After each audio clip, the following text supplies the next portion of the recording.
আমার লাইফে বোধহয় সবচেয়ে বেশি ক্ষতি বোধহয় ওই দিন হয়েছে, কারণ আমি আসলে ব্যক্তিগত জীবনে একজন কোরআনের পাঠক, কোরআন নিয়ে কাজ করি, একজন আপনারা কারি বলতে পারেন। তো আমার ওই দিন আসলে মানে ওই দিন সবাই জোরে জোরে স্লোগান দিচ্ছিল, মানে স্লোগানে আমার ভিতর থেকে এত জোরে আসছিল স্লোগান, মানে আবেগে চলে আসছিল, আমি আসলে তখন কন্ট্রোল করতে পারিনি।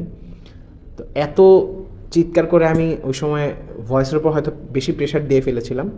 তো এরপরে আমার ওইটা সেরে উঠতে আমার পরবর্তী আরও 4 মাস লেগেছে, যেটা মানে আমার জীবনের অন্যতম একটা খারাপ অভিজ্ঞতা। আমি 4 মাস কেরাত বলেন, কোরআন তেলাওয়াত সহ, ইনফ্যাক্ট আমি কথাও ঠিকমতো বলতে পারছিলাম না, এমন একটা অবস্থা ছিল। একদম কথা, আমি যখন একটু আওয়াজ দিয়ে কথা বলছিলাম তখন আমার গলা মানে ফেসে যাচ্ছিলো। তো পরবর্তী যখন ডাক্তার দেখে, ওনারা বলে যে আমার ভোকাল কর্ড ওইখানে হয়ে গেছে, ছিঁড়ে গেছে।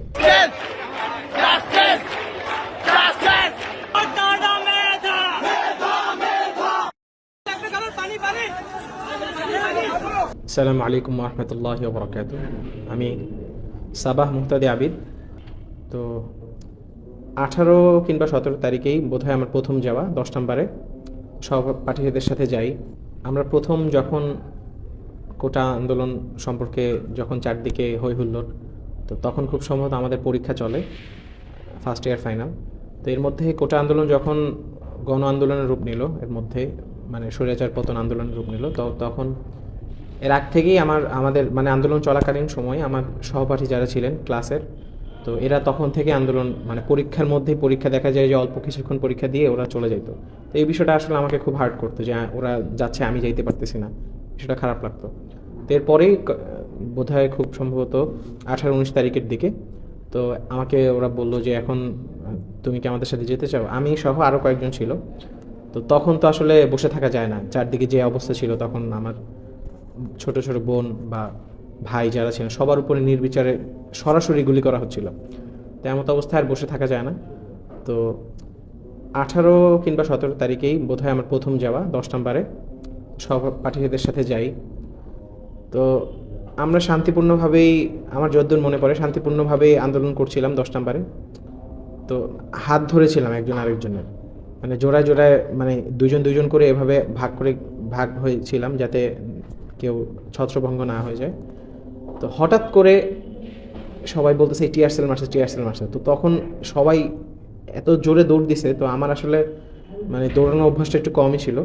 তা আমিও সবার সাথে সাথে দৌড়ে পিছনের দিকে যাওয়ার চেষ্টা করি। তো তখন আমার আসলে পা মচকায় যায়, আমি পড়ে যাই, অলমোস্ট মাটিতে পড়ে যাই। এরপরে আবার উঠে, আমি ভাবছিলাম যে আমার বোধহয় পিছন থেকে এখনই কেউ ধরে এসে নিয়ে যাবে, এমন একটা সিচুয়েশন।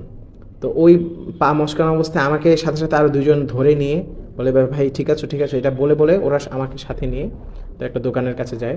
তো ওই অবস্থায় অলরেডি আমাদের টিয়ারসেল, আমার চোখ মুখ নাক সব জ্বলে গেছে, আমি শ্বাস নিতে পারছিলাম না। আমার মনে হচ্ছে যে আমি এখন দৌড়াতে পারবো না, আমি এখানে সেন্সলেস হয়ে যাব, এরকম একটা অবস্থা। তো এরপরে কিছু ভাই সাহায্যে এগিয়ে আসে, ওরা আমার নাকের কাছে লাইটার ধরে, তারপরে হচ্ছে যে পেস্ট লাগায় দেয়, লাল পেস্ট।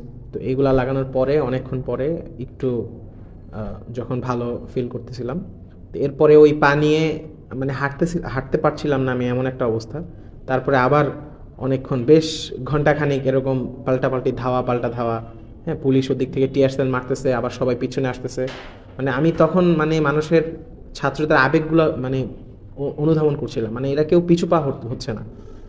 এই পুলিশ আগাচ্ছে, আবার পুলিশদেরকে পিছনে পাঠিয়ে দিচ্ছে, আবার ছাত্ররা আগাচ্ছে, টিয়ারসেল মারতেছে, আবার আবার ছাত্রদের পক্ষ থেকে ইট মারছে, মানে ছাত্ররা এভাবে পাল্টা ধাওয়া চলছিল। আচ্ছা, এরপরে আমার পা, তো আমি বললাম যে প্রথম দিনের আন্দোলনের অবস্থা, আমার পা অলরেডি মচকে গেছে। তো এই মচকানো পা নিয়ে আমার পা অলরেডি তখন ফুলে আছে। তো এরপরে 3 তারিখে বোধহয় আবার শান্তিপূর্ণ একটা আন্দোলন হয় 10 নম্বরে। তো ওই দিন আমরা সবাই যাই ক্লাস থেকে। তো আমার লাইফে বোধহয় সবচেয়ে বেশি ক্ষতি বোধহয় ওই দিন হয়েছে, কারণ আমি আসলে ব্যক্তিগত জীবনে একজন কোরআনের পাঠক, কোরআন নিয়ে কাজ করি, একজন আপনারা কারি বলতে পারেন। তো আমার ওই দিন আসলে মানে ওই দিন সবাই জোরে জোরে স্লোগান দিচ্ছিল, মানে স্লোগানে আমার ভিতর থেকে এত জোরে আসছিল স্লোগান, মানে আবেগে চলে আসছিল, আমি আসলে তখন কন্ট্রোল করতে পারিনি। তো এত চিৎকার করে আমি ওই সময় ভয়েসের উপর হয়তো বেশি প্রেশার দিয়ে ফেলেছিলাম। তো এরপরে আমার ওইটা সেরে উঠতে আমার পরবর্তী আরও 4 মাস লেগেছে, যেটা মানে আমার জীবনের অন্যতম একটা খারাপ অভিজ্ঞতা। আমি 4 মাস কেরাত বলেন, কোরআন তেলাওয়াত সহ, ইনফ্যাক্ট আমি কথাও ঠিকমতো বলতে পারছিলাম না, এমন একটা অবস্থা ছিল। একদম কথা, আমি যখন একটু আওয়াজ দিয়ে কথা বলছিলাম তখন আমার গলা মানে ফেসে যাচ্ছিলো। তো পরবর্তী যখন ডাক্তার দেখে, ওনারা বলে যে আমার ভোকাল কর্ড ওইখানে হয়ে গেছে, ছিঁড়ে গেছে। তো যাক, এটা একটা ব্যাপার। তো এই 3 তারিখের পরে 3 তারিখ আবার আমি ওখানে যে তেলাওয়াত করেছিলাম, এটা আমার মনে আছে। তো তখন ওই ভাঙা গলা নিয়ে তখন বুঝতে পারছিলাম না, তখনও দেখছিলাম যে তেলাওয়াতটা ভিতর থেকে আসতেছে না, এরকম একটা অবস্থা।